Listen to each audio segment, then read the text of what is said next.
പൂച്ചയുടെ തലയോട്ടി പോലുള്ള ഒരു അവയവം, 2 ഹോളുകളുണ്ട്. അങ്ങനെയുള്ളൊരവസ്ഥ. അതിൽ കൂടെ ഞരമ്പുകളും മസിലുകളും എല്ലാം പോകുന്നുണ്ട്.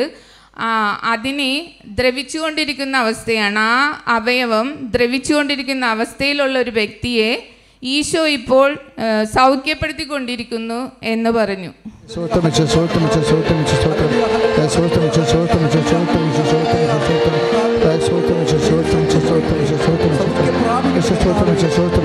Lord Jesus Christ, pour out His Spirit, the fire finger, soak with the precious blood. I command you in the name of Jesus Christ to be healed. ദൈവത്തിൻ ചൈതന്യമേ ഞങ്ങളിൽ വന്നു നിറഞ്ഞിടണേ. ദൈവദാനങ്ങളാൽ ഞങ്ങളെ നവ്യരായി മാറ്റണമേ. പരിശുദ്ധ പരമദിവ്യകാരുണ്യത്തിന് ആരാധനയും സ്തുതിയും പുകഴ്ചയും ഉണ്ടായിരിക്കട്ടെ. മക്കളെ ശ്രദ്ധിക്കുക. പൂച്ചയുടെ തലയോട്ടി പോലെ, എന്നാ പൂച്ചയുടെ തലയോട്ടി എന്ന് പറഞ്ഞത് എനിക്കറിയത്തില്ല. അതിന് വായും 2 കണ്ണും ദൂരം. ഇതുപോലെ ഒരു അസ്ഥിഭാഗം നമ്മുടെ ശരീരത്തിലുണ്ട്. 3 ദൂരം അതിനുണ്ട്. ഒരു അസ്ഥി ഇങ്ങനെ കുഞ്ഞു പൂച്ചയുടെ തലയോട്ടി പോലെ ഒരു അസ്ഥി, ഉണ്ട പോലെ ഒരു അസ്ഥി. അസ്ഥിക്ക് 3 ദൂരങ്ങളുണ്ട്. അതിലൂടെ ഞരമ്പോ പേശികളോ ഒക്കെ പസ് ചെയ്യണതാണ്.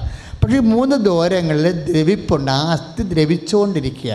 അതുപോലെ ഇത്തരം അസ്ഥിക്ക് രോഗമുള്ളവരെ കർത്താവ് ഇപ്പം സ്പർശിച്ച് സുഖപ്പെടുത്തിക്കൊണ്ടിരിക്കുന്ന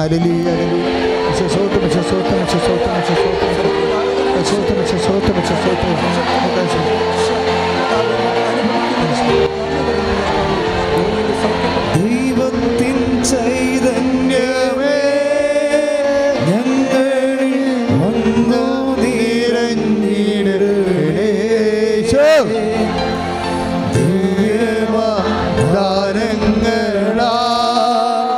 ഞങ്ങളെ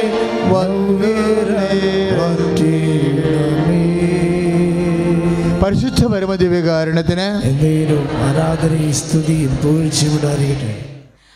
അതിനുശേഷം അപ്പം എനിക്ക് മനസ്സിലായി, എന്നിലായിരിക്കും പ്രവർത്തിക്കുന്നതെന്ന്. അതിനുശേഷം ഞാൻ തനിയെ എഴുന്നേൽക്കുകയും എൻ്റെ കാലെല്ലാം ഫ്രീ ആവുകയും ഒരു കുഴപ്പവും ഇല്ലാതെ ഞാൻ പിന്നീടുള്ള ശുശ്രൂഷയിൽ പങ്കെടുക്കുകയും ചെയ്തു. വീട്ടിൽ ചെന്നിട്ട് എനിക്കെൻ്റെ വീടിൻ്റെ സ്റ്റെയർ കയറാൻ പോലും പറ്റൂലായിരുന്നു. ഒരു പ്രാവശ്യം കയറി ഇറങ്ങിയാൽ പിന്നെ വേദനയാണ്. അടുക്കളയിൽ കുറച്ച് നേരം ജോലി എടുത്താൽ ഭയങ്കര ബുദ്ധിമുട്ടായി. ഇത് സംഭവം 14 വർഷത്തിന് മുമ്പ് ഞാൻ ബാത്റൂമിൽ വീണ്, കാല് സ്ലിപ്പായി വീണ്. ബക്കറ്റ്, അലുമിനിയം ബക്കറ്റായിരുന്നു. ആ ബക്കറ്റിൽ വെള്ളം നിറഞ്ഞിട്ടിരിക്കുന്നു. ഞാൻ സോപ്പ് തേച്ച് കഴിഞ്ഞപ്പോഴേക്കും ചെരുപ്പ് സ്ലിപ്പായി ആ ബക്കറ്റിൽ അടിച്ച് വീണ്. അതായത് ആ അവയവം പെൽവിക് ബോൺ എന്ന് പറഞ്ഞ അവയവം ഞരമ്പുകൾ 2 ചതവ് പറ്റി. കുറേ നാളുകൾ വേദന സഹിച്ച് ലൂർദ് ഹോസ്പിറ്റലിൽ പോയപ്പോഴേക്കും ഡോക്ടർ പറഞ്ഞു 2 ഞരമ്പുകൾ പോയി, അത് ഓപ്പറേഷൻ ചെയ്യണമെന്ന് പറഞ്ഞു. ഞാൻ കേട്ടിട്ടും മോളോട് പറഞ്ഞു, ഡോക്ടർമാരങ്ങനെയൊക്കെ പറയും, അതൊക്കെ വെറുതെ പറയണേന്ന്, നമുക്ക് വേറെ പണിയുണ്ടാന്ന് നോക്കാമെന്നും പറഞ്ഞ് ആ വേദനകൾ സഹിച്ച് ഇടക്ക് ആയുർവേദം, അലോപ്പതി എല്ലാം മരുന്ന് കഴിക്കും. പക്ഷേ എനിക്ക് അധികം നേരം നിൽക്കാണ്. യാത്ര ചെയ്യുമ്പോൾ ഒട്ടും പറ്റൂലായിരുന്നു. എന്താണെന്ന് വെച്ചെന്നാൽ ഞങ്ങൾ താമസിക്കുന്ന ജാംനഗർ, ഇങ്ങോട്ടേക്ക് പോകണമെങ്കിൽ അഹമ്മദാബാദ് വരെയും ബസ്സിന് പോകണം. അപ്പോൾ ബസ്സിൽ കയറി യാത്ര ചെയ്യുമ്പോഴൊക്കെ എനിക്ക് ചാഞ്ഞ് ഇരിക്കാൻ പറ്റൂല, നേരെ തന്നെ ഇരിക്കണം. ഇരുന്നാൽ തന്നെ എഴുന്നേറ്റാൽ ഭയങ്കര വേദനയായിരിക്കും. ആ വേദന സഹിച്ചാണ് ഞാൻ കഴിഞ്ഞിരുന്നത്. ചില നേരം മക്കളെ സ്കൂളിൽ വിടുന്ന, കോളേജിൽ അവർ +2 പഠിക്കുന്ന സമയത്ത് എനിക്ക് ഭയങ്കര ബുദ്ധിമുട്ടുകൾ അടുക്കളയിൽ നിന്ന് ജോലി ചെയ്യുമ്പോഴൊക്കെ ഉണ്ടാവുമായിരുന്നു. പക്ഷെ ഞാൻ എൻ്റെ മനസ്സിൽ പറയും, ഈശോ തന്ന ശരീരം, ഈശോ തന്ന ആത്മാവ്, ഈശോയ്ക്ക് ഇഷ്ടമുള്ള പോലെ തൊഴിക്കുക, എൻ്റെ ശരീരത്തെ കത്തിവെക്കാനായിട്ട് അനുവദിക്കരുതേ ഈശോയെ എന്നൊരു പ്രാർത്ഥന ഉണ്ടായിരുന്നു. ഈശോ എന്നെ സൗഖ്യപ്പെടുത്തി.